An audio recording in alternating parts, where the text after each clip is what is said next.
What's up, summoners? King Blair here. Today, we're going to be doing a guide on how to auto the hard and hell difficulties of the new advanced side story, and so you get a better understanding how the boss works and can try some teams to get those sweet rewards. So if you like the video, make sure you like, subscribe, and join the Discord server. Link down in the description. Without further ado, let's get right into it. First, let's just talk about how the video will be broken down. I will also be putting timestamps so you can skip around and you'll be able to see like those bookmarks that you can go to different areas if you're interested in that. But what it'll be is first kind of the background, how you should be approaching this, what the skill level is, my overall thoughts on the advanced side story. Then we'll actually be looking at the actual phases of the boss, phase 1, phase 2, and phase 3, kind of understanding how they work for these two lower difficulties, right? So you're able to auto them, and I'll be using my team so you guys can see it. And we can talk about the mechanics so that you can make a team of your own that can actually clear this quite well. And then I'm going to be showing you the gear that I use on the units that I have set up for the advanced side story, as well as other people's teams that people are using in the Discord. And you can see that right now by joining the Discord down below. In the hell difficulty, everyone is autoing this. They put a bunch of their teams in one of the tabs that I'll be showing later in this video, but we'll all be covering those teams as well. So with that, let's get started with first the overall of the advanced side story. So this content is meant to be hard, right? It's not something that is meant to be for early game players, which is something that we can discuss whether it's good or bad, but at the end of the day, it's going to be hard. You need to have at least 9 decently built units, right? Minimum 9 that can actually clear this content properly. So at the end of the day, that might be a little bit more than just 9. However, it's not incredibly difficult that it is only for late game players. If you've been playing the game for 3 to 4 months, I really do believe at this point you should be able to clear it. If you move the gear around your account a little bit, maybe build 1 or 2 more units in this week or two to at least level 50 to be able to finalize some of your teams for this hard difficulty. You only need to farm either the hard or the hell to get all the rewards, right? That's the other part that I want to get to, is you don't have to clear epic hell, right? You don't have to even look at epic hell. I didn't even look at it, and I already got all the reputation rewards. I already got my MO summon, and I was also able to clear the shop with all these things that mattered, right? The only thing you don't get from clearing epic hell is you're not going to be able to clear this portion. I can get both speed ones, but you won't be getting these boxes that kind of lets you select. But at the end of the day, that really is not that big of a deal, because you can pretty much get everything else. I can get all of these just by farming those 2 other stages, which I still need to finish, right? So you only need to clear 1. That's another thing to kind of approach this as. So even if you can only clear the hard difficulty on auto, I would highly suggest you do it, because you will have to do this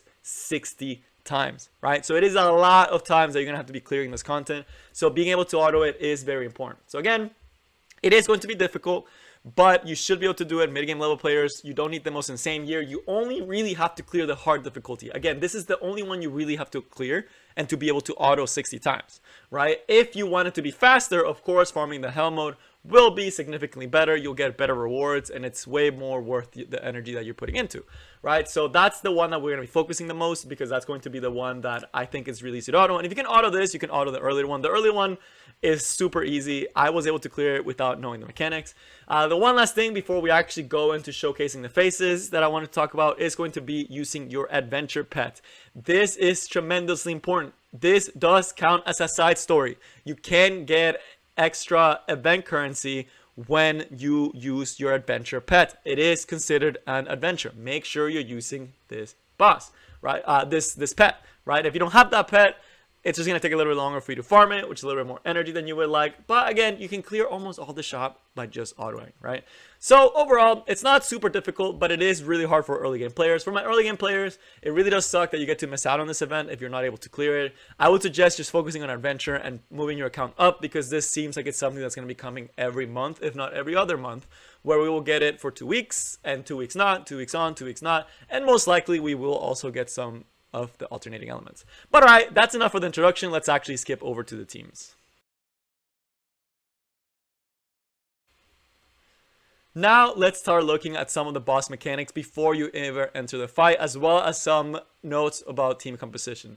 Again, this team is a team that worked for me. I will be showcasing a ton of other teams from the members in the Discord that use a wider variety of heroes. There are so many heroes that are viable for this, but at the end of the day, they're all trying to target some core mechanic that the boss has that we again will be discussing in a second. So again, this is the team that worked for me. I did not change any of the builds from their PvP builds. I will be showing that at the end of this. I will be showing you that I still have their PvP builds, and that's why I personally like this particular team. Now, if you are to optimize optimize the teams just for PvE, you likely will be able to get much better results and much better, faster clears, and potentially even clear epic hell, right? As long as you understand the boss mechanics. So with that disclaimer out of the way, let's kind of talk about how each of the stages works. So the way that this works is essentially each of the phases gives you a bonus depending on the number of heroes that you have of a particular element. Now for the first phase, if you want to just know, it's going to be a DPS check for AoE damage. That's why I use Arby, T-Surin, and Operator Cigarette, because they can do a lot of AoE damage and then burst down the enemy right after that. There are a million different units that can actually work for this phase as well. Vivian, Landy, Bloodblade Karen is a really popular one that a lot of people are using. Some people are still using Seaside even though you're not able to get focus from this phase, as we'll see in a second. But again, the main thing you want to keep in mind is AoE damage. The bonus of this, it's nice to get a little bit, because if you don't have too much speed and you don't have the DPS to kill the boss within the first rotation, it will put more heroes. So you do want to try to get the buffs unless you have a very strong, aggressive cleave that can clear it before the boss even gets to the first rotation, right? The second one is going to be, again, there are several ways to do this one. There's actually the burst down way, which is the way I went for it, and also the support type way. I decided to go 3 earth because this phase does quite a lot of damage and it also does apply injury.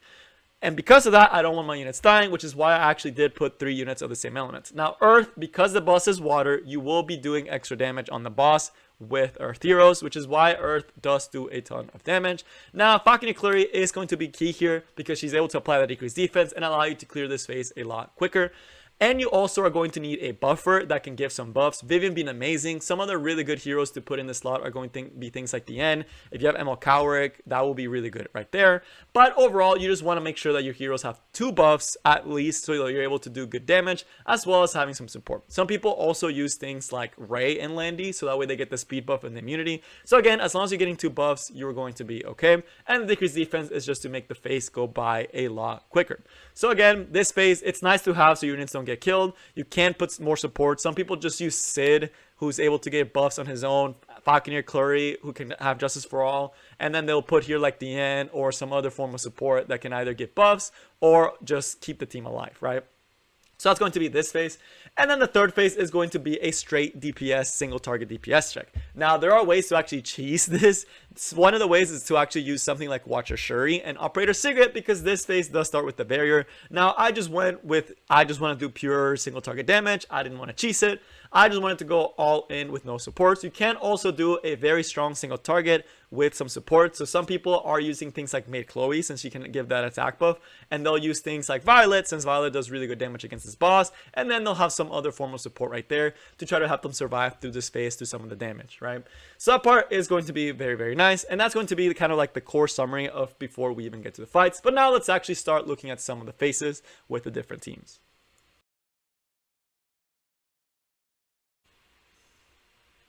Alright, so now let's take a look at phase 1. This phase is going to be the big AoE damage phase. We'll also be talking about some of the overall boss mechanics and why overall you want to have a fast, aggressive team. But now let's talk about the phase 1. So as you saw, the boss summons 3 different additions and she stealths herself. In the stealth form, she takes reduced damage. So first, let's start looking at skill by skill and kind of breaking down what it means. So first one is going to be every phase has this and essentially tells you how to go to the next phase. Essentially for this one is getting the boss's health to 70% or less. And then you go to the next phase and she'll summon a Yeti as well as cleansing all the debuffs. So you can't carry over debuffs. Just essentially think about it as resetting the fight, right? When you get her to 70%.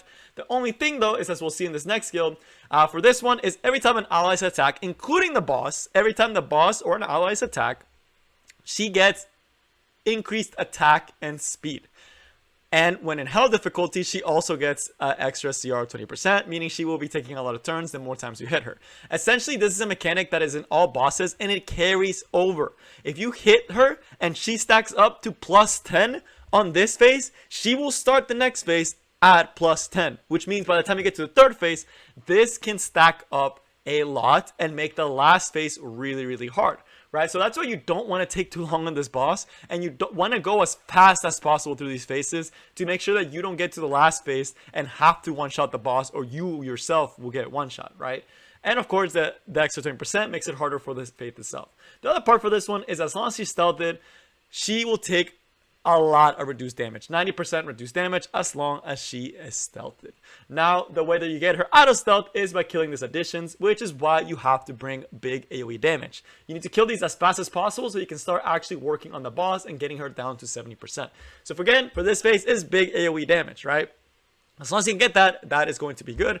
The speed buff is nice because when she gets to her ultimate, if you're not able to clear her when she gets to her ultimate, she will just be resummoning these little things and go back to stealth, making it very hard for you and making this passive stack up more. So you want to make sure you try to take her out before she can reach her ultimate again and resummon these, or the fight is going to get significantly harder for you the longer you go.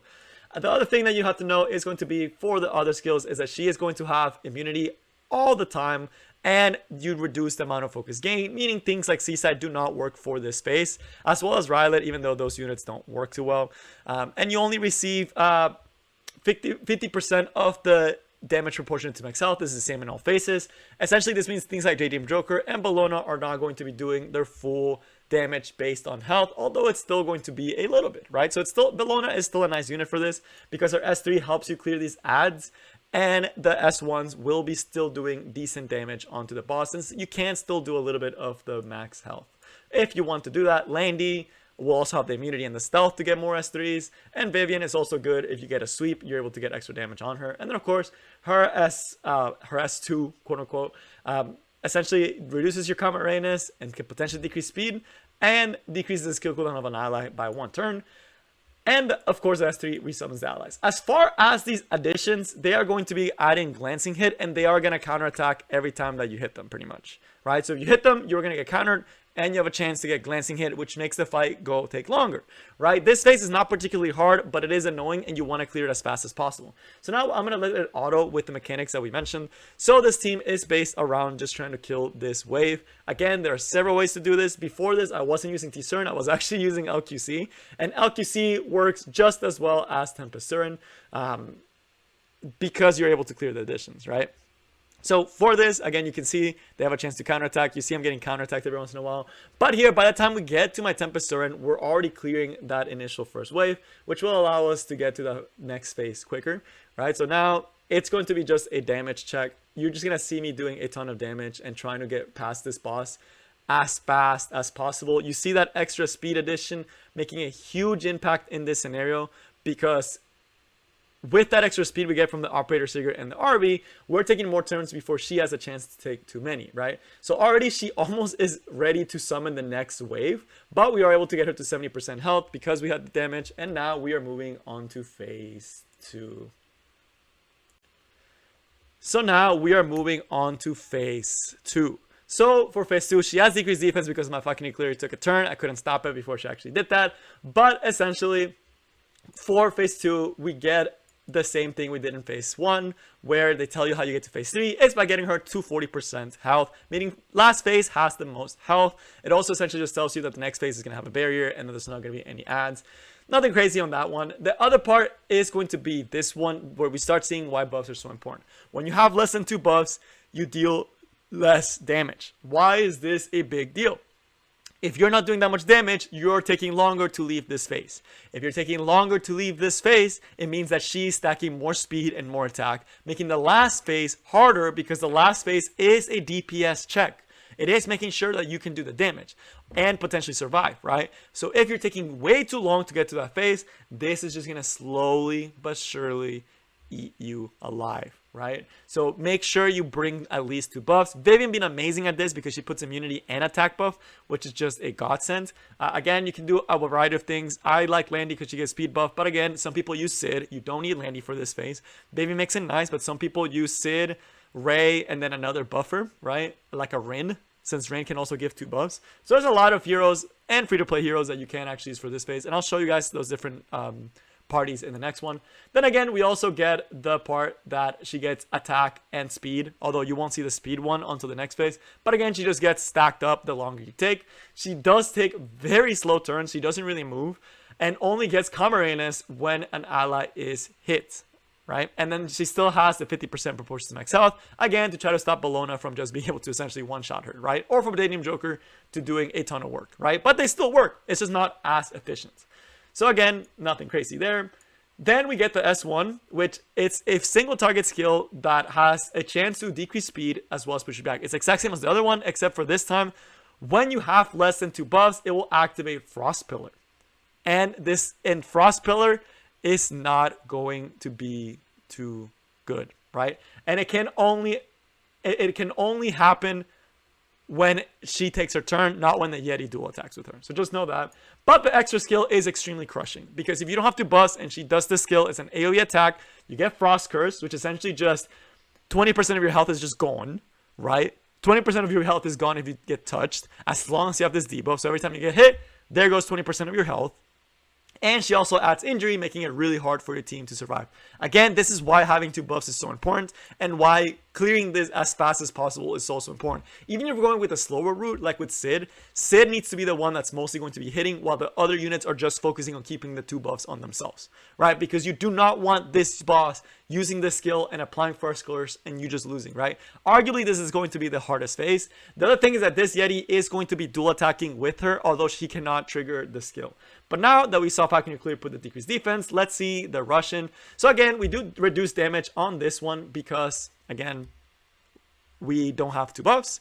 But now we do have the speed buff, and we will have Vivian's buffs for 3 turns, allowing us to get a lot of turns to actually do damage. Here we see the Yeti pulling in the boss. Every time she gets hit, you also see the 25% push up. And every time she gets hit, you also see the speed and attack increase. It's already up to plus times 13, right? So again, when we get to the last phase, that's already going to be at a pretty, it's going to be starting to stack up, right? So you want to make sure you're clearing this boss quickly. Again, Sid works extremely well. Another way is to use Yufine. Instead of using Landy, you could easily use Yufine or any of the DPSs, but we did it pretty quickly, so you didn't even get to see the other mechanics since we cleared it so fast. And now we're going to be starting phase 3. But again, as you saw, the faster you clear it, the less likely you are to fail your run, which is why Falcon Nuclear, Vivian, and Landy do such a good job at that phase. And now we are at the final phase. Phase 3, the one that a lot of people hate the most because it is a straight DPS check. You need to be able to do damage as fast as possible and try to keep your DPSs alive so you can do a lot of damage. You want to make sure you have 3 heroes of the same element in this place, because if you don't, you're not going to be getting that nice little bonus that we saw earlier on with the 40% attack. And without that 40% attack, it's going to be a lot harder, right? So that's why I went with 3 darks, because I had a lot of really good single target DPSs. And again, we'll see that it does punish it. For this one, you can actually give her decreased defense to actually make your life easier. And it is recommended if you have a unit that has decreased defense single target, that is going to be pretty nice, because when you can actually do that, the only thing you have to know is that if you're debuffed, she will just dispel the debuffs, right? And then she'll get combat readiness, so you don't want to hit her when you're debuffed. So if you have ways to keep debuffs off of you, for me, I used some nice little cheese with the Bastion for my Rylet, high FRS T-Crossed, and then the Akali. Although I don't really use debuffs, it doesn't really matter too much for me if I'm hitting with debuffs, but that is going to be pretty nice, just because of that. And again, the damage base max according to max health is lower. One thing though is with this barrier, things like Watcher Shuri and or particularly Operator Sigrid are actually going to work, because Operator Sigrid can penetrate the defense of this boss. Same as Watcher Shuri, that consistent damage is really nice at getting this barrier out of the way. The part is going to be, again, it has the stacking attack and speed that at this point it's pretty high up. And if you don't crit, the debuffs go away. So again, critting is nice if you're relying on debuffs, but since I'm not relying on debuffs, it really doesn't matter. The other thing is going to be, do not hit her with AoE attacks. This is the most important part of this phase. Make sure all your damage dealers are single target, right? So again, first phase, all AoE. Second phase, burst down. Third phase, burst down with single target, right? That's kind of how it works. Then we still have the same Frost Pillar, except now it doesn't have a condition. It's just every 2 turns. She will be hitting your whole team and applying Frost Curse, which is quite a strong debuff. Hopefully you're able to cleanse it or revive your units with the May Chloe, or honestly just tank it up and finish it before it actually starts mattering. But the longer you take, again, this is going to start killing your team. This one, pretty basic, attacks the enemy, decreases speed, and if it's debuff, it does extra damage. So again, debuffs are pretty nasty on this one if you don't clear it fast enough. And of course the ultimate, if you do let her get to it, it is going to essentially kill you if you have frost curse, right? So getting those frost curse off of you if you're not able to clear the boss is pretty important. So if you don't have the DPS, using something like a Momo to be able to cleanse yourself is going to be very valuable, right? So for me, I'm just going to DPS it to a point it doesn't matter, as well as the high ER and the evasion on my Rylet. It should hopefully get to a point where it really should not make a difference on what we do here. So we're going to start going. You see the big single target DPS. He is going to be doing that AoE skill. He does apply that Frost Curse on the Rylet. This usually doesn't happen too often. This is actually one of the first times that she's done it. Just because I think my team went faster than normal. But the evasion is also there just as a safety. I could have manual this, but again, we're trying to do it auto. So you just want to make sure your team alone can cleanse it or can clear it. My runs never fail just because usually the damage is enough. You do see that extra damage that my units are taking. We are doing a lot of dual attacks, which is making this a lot easier than normal. Since normally it's not this easy. But you see the big damage there from the S3. Big damage. Not enough to kill the Rylet though. So my Rylet will stay alive. We'll get that evasion again. And we'll just be able to clear the boss from here, right? So pretty standard for this one. I just went for the big DPS. If you don't go big DPS, you want to have one DPS that does a lot. Rylet could have probably soloed this with a Momo because Rylet does so much damage. Violet is another good option to use this. And again, you can take as long as you want, as long as you can get off the Frost debuff, and as long as you're not hitting her too many times where the stacking debuff matters. But that is going to be it for the last phase. So again, just to summarize everything, phase 1, big DPS. Phase 2 is going to be try to burst it down, make sure you have buffs. Phase 3, make sure you can get that Frost Curse off of you, or make sure you can do enough DPS where it really doesn't matter if you get Frost Curse for too long. And again, the longer you take on these phases, the harder this phase will be. Since we did the first 2 phases really fast, Rylet didn't take that much damage from the boss, and we were easily able to take her out just because it wasn't taking that much. Even though we lost Akali, we still had the DPS to finish it off with Rylet. Again, units like Violet are very good at this. Operator Sigrid, just honestly cleaving it works as well. So there's a lot of ways to honestly do it. So with that, with all the ways to actually do this, let's actually look at other teams people are using for auto. Alright, so here in the Discord that you can join down in the description, we can actually see the teams that other people are using to clear the difficulties, right? So you can see what other people are doing to auto the difficulties and get those sweet rewards. And again, this is in the Discord under King's unit review, which will be there for a little bit longer, although I might move it in later on. But starting from that, let's look at some of the teams. So again, for this one, we see big AoE damage, we see General Purgus to give attack buff, T-Cern and Blaze Dingle all there to do AoE damage and big single target damage, as well as Blaze Dingle doing some healing. On the second phase, we see that he doesn't bring Falconeer Clary for the decreased defense, but we do see the Vivian Landy that can do the damage and the 2 units to keep buffs up continuously. And then for the last phase, we see Fighter Maya, who's not going to die to Frost Curse because she can just cleanse it herself. DJ Bassar to, again, keep the debuffs off, and the Violet to do the big single target damage. Again, good single target DPS damage is how you use this. F Maya doing just dummy damage against this boss once the boss gets low, as well as Violet just doing dummy damage against this boss. Makes it really, really nice, especially because he's Earth, he does extra damage. He didn't even go for a triple element because he didn't really need to attack. So again, nothing too crazy, right? He went with a little bit more unique, again, but just AoE, ways to put buffs, and good DPS, and ways to keep Frost Curse off, right? So he was able to quickly clear these phases so he could take his time on the third phase. For this one, we also have, again, big AoE with Vivian, Vildred, and Vivian. On the second phase, we have Alencia to give defense buff, Landy to give speed buff, and Alencia to also give consistent decreased defense, and the Rin to give the consistent buffs. And the third phase, we have the LQC with the Fighter Maya to get a little bit of that bonus. And again, both units that do big single target damage. Little Queen Charlotte also gives immunity on herself, and Diane is also able to cleanse that frost buff. So again, single target, pretty standard, right? For this one, we actually see a little bit more of a cooler team. For the first one, we have the Pavel and the Bellona. Bellona to do the AoE, Babian to sweep, and Pavel to sweep as well. On the second team, we have Sid, Diane, and Roana. Roana is because she accepted that she's not going to have 3 buffs at all times, even though she does have the DN. And the Sid is the one that's actually carrying the damage on this phase, which is nice because these two are not hitting the boss that often. But are just there to support and provide some buffs. And then the third phase, again, we see ways to get rid of the Frost Curse. And we see the Violet, which, again, you only really need 1 DPS. It may take a little longer than mine did, but it's pretty safe. And you do see the Double Dark to be able to get that extra benefit. And then for this one, they also put kind of like a general stat guideline on their units. And we see, again, Charles for AoE, Landy for AoE, Vildred. For this one, we see that he went with a very aggressive fucking artillery, kind of like myself. The Vaven to give the attack buff, and the Spectre Tenebria to get rid of that boss as soon as possible. And for the third one, we actually see a one-shot. We just see someone that's like, oh, well, I can just one-shot it, right? So they did Furious, they did Flan to have multiple ways to decrease defense, and then the Sigurd for big single target damage. So that's actually pretty, and this is for Epic Hell, right? So he actually manualed this third phase. But again, a lot of these concepts that we've seen before do matter, again, for the Epic Hell, if that's something you want to do. Everything we talked about kind of comes into play in this situation.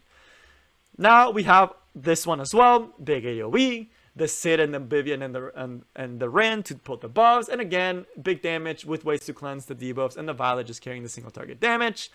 For this one, we also have the big AoE phase 1. We even see like not even a fully built Vildred. For this one, big single target damage to try to get rid of the boss as fast as possible, and at the end to put some buffs as well as just to do big damage, right?